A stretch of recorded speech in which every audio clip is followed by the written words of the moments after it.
Hello, Nari McDiarmid with you at Future of Mining Australia, and it's great to be speaking with the UK's Deputy Consul General to Western Australia, Ben Robertson. Ben, thanks for joining me here. And firstly, you're going to be talking about a few particular strategies that the UK is developing or just announced. Can you elaborate on these, please? Yeah, sure. It's strategy season in the UK at the moment. Last week we had our new modern industrial strategy release after many months of being developed.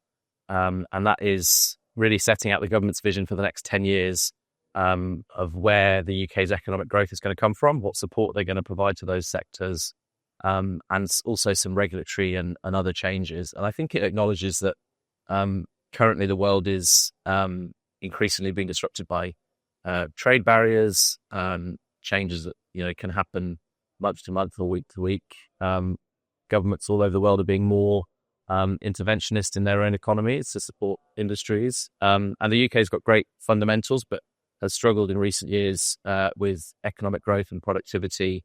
And there are a few other issues around sort of energy prices and regulatory settings. So it sets out a vision for the next 10 years. It focuses on 8 high growth sectors, 3 of which I'll mention that would be of particular interest to people at the conference here today: defence, clean energy, and advanced manufacturing.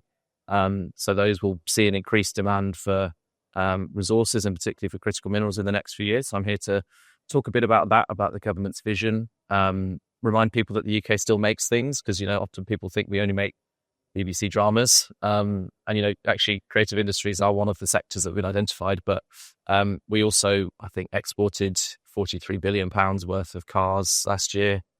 We have huge aerospace and defence sector. We've got the second most installed offshore wind in the world, and we're working really hard to decarbonise and transition our economy to electrify it, and all of that will require more minerals and more resources. So I think that's the big message I want to bring to the conference on the industrial strategy.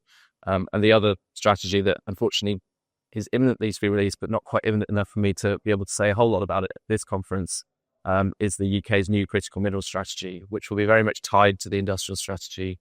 We'll recognise where the growth in those sectors will lead to increased demand for critical minerals in particular, and set out how the UK will support domestic projects, but also work with partners overseas, including Australia, where there are already great business links, already a great free trade agreement that reduces trade barriers on almost all trade between the UK and Australia, and lots of great existing partnerships. And so how we can best leverage those to ensure that, we've got the critical minerals we need by, over the next 10 years to 2035, which the strategy will look at.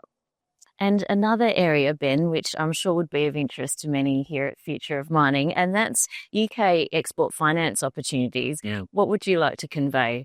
Yes. So UK Export Finance is the world's oldest export credit agency. So oldest and the best, I think. But they work very similarly to ones that people will be familiar with, Export Finance Australia being their counterparts here. And they've got a few interesting offers for companies and projects operating overseas. One is the way they typically operate is they provide a guarantee to the bank for a loan that they provide to a project. And that guarantee is where there is UK content in the project. So that can be goods, machinery, it might be equipment, it could be services. So a lot of what the UK does export is services, be they engineering or design, studies, that kind of thing. Or IP actually is included. And they can take that from all stages of the life cycle of the project. And they can guarantee up to 5 times the value of that content, which is something that actually differentiates them from a lot of other export credit agencies. So that can end up being quite a big, significant portion of the debt of a project. And it can help reduce the cost of capital because the bank effectively knows that there's a guarantee from a government behind that portion of the debt. They've also announced a really exciting new critical minerals supply finance product, which is a bit of a departure from what they normally do. And it's projects overseas that are producing critical minerals that agree a long-term offtake with a UK exporter, can again have part of the debt of their project guaranteed. And they're quite interesting. So they're sort of revising the terms based on feedback they've had from industry, they can guarantee up to 2 times the value of the offtake, the total offtake. And they can also look at extending the repayment tenor beyond the length of the offtake. So again, that can really change the financing considerations for projects. And, hopefully we see it being used by Australian producers working to sort of supply to the UK to meet that demand from the industrial strategy. So I'm out here talking about it, keen to see it used. And hopefully we'll see it, projects in Australia supported by this new offtake facility going forward. And if the project also has UK export content, then we can look at introducing that other first offer I mentioned as well. So I think taken together is quite an exciting offer. And they were here just in May, actually, in Australia promoting it. So hopefully we'll see lots of interesting leads come out of it. Lots of opportunities there, Ben. And finally, what are some of the key takeaways in a nutshell that you've gleaned from Future of Mining? Yes, so yesterday it was really interesting to hear from Fortescue about their work to decarbonise particularly their mining fleet. They're the really diesel-intensive haulage trucks. And what's really great about that story is to help design their systems and the powertrains and the sort of ultimately the sort of hydrogen batteries that are used in some of their prototypes that are being worked up.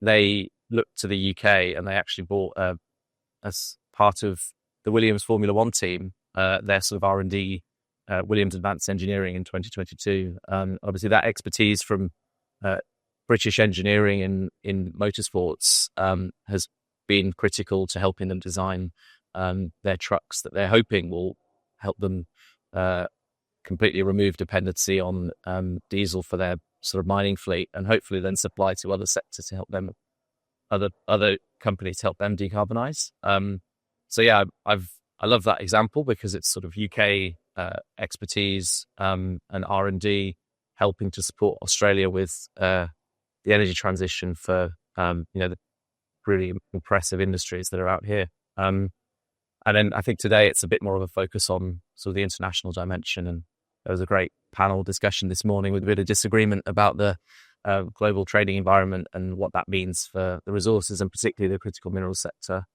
I love a panel with a bit of disagreement. Well, Ben, thanks for taking the time to bring some of your international perspective. Thank you.